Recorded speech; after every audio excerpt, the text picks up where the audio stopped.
BJP মুৰ্দাবাদ মুৰ্দাবাদ মুৰ্দাবাদ ফেৰগাঁওৰ শিকাৰী বাংলা অনাকাঙ্ক্ষিত পৰিস্থিতিত মন্ত্ৰী ৰিহন দৈমাৰী ব্যক্তিগত মতামত দিয়াটো ৰিহন দৈমাৰীক জবাবদিহি আদিবাসী ছাত্ৰ সন্থাৰ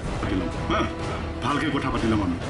কাৰণ ইয়াতো ইমান লৰালৰি ফেৰগাঁওৰ শিকাৰী বাংলাত মঙ্গলদৈৰ বিজেপি প্ৰাৰ্থী দিলীপ শইকীয়াৰ নিৰ্বাচনী সভা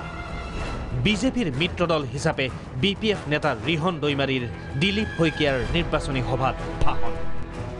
এনে সময়তে আদিবাসী ছাত্ৰ সন্থাৰ প্ৰশ্নৰ সন্মুখীন ৰিহন দৈমাৰী তিনিটামান প্ৰশ্ন আছিলে আৰু সেইটো আমি স্পষ্ট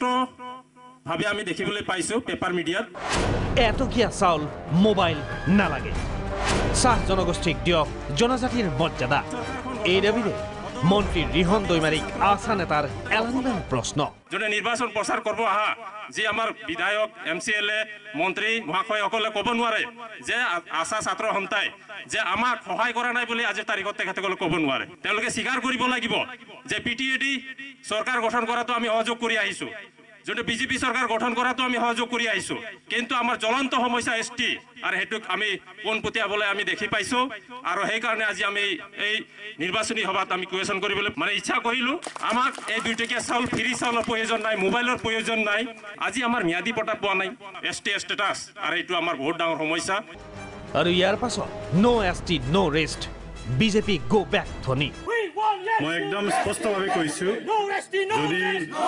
তেওঁলোকক যদি কিবা মেমৰেণ্ডাম যদি লাগে মই দিম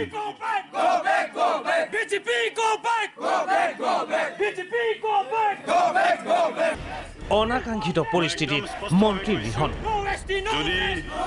তেওঁলোকক যদি অৱশ্যে দিলে স্পষ্টীকৰণ বিপিএফে হেনো পদক্ষেপ লৈছে 17 মাৰ্চত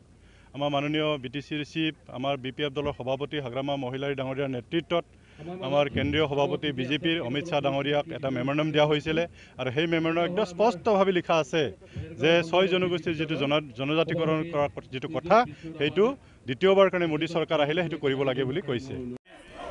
আমি নিৰ্বাচনী প্ৰচাৰ কৰিছো ফেৰগাঁৱৰ পৰা পৱন নাথৰ ৰিপৰ্ট প্ৰাগ নিউজ যদি আপোনালোকে ভোট নিদিয়ে একো নাই কিন্তু আমাৰ স্পষ্ট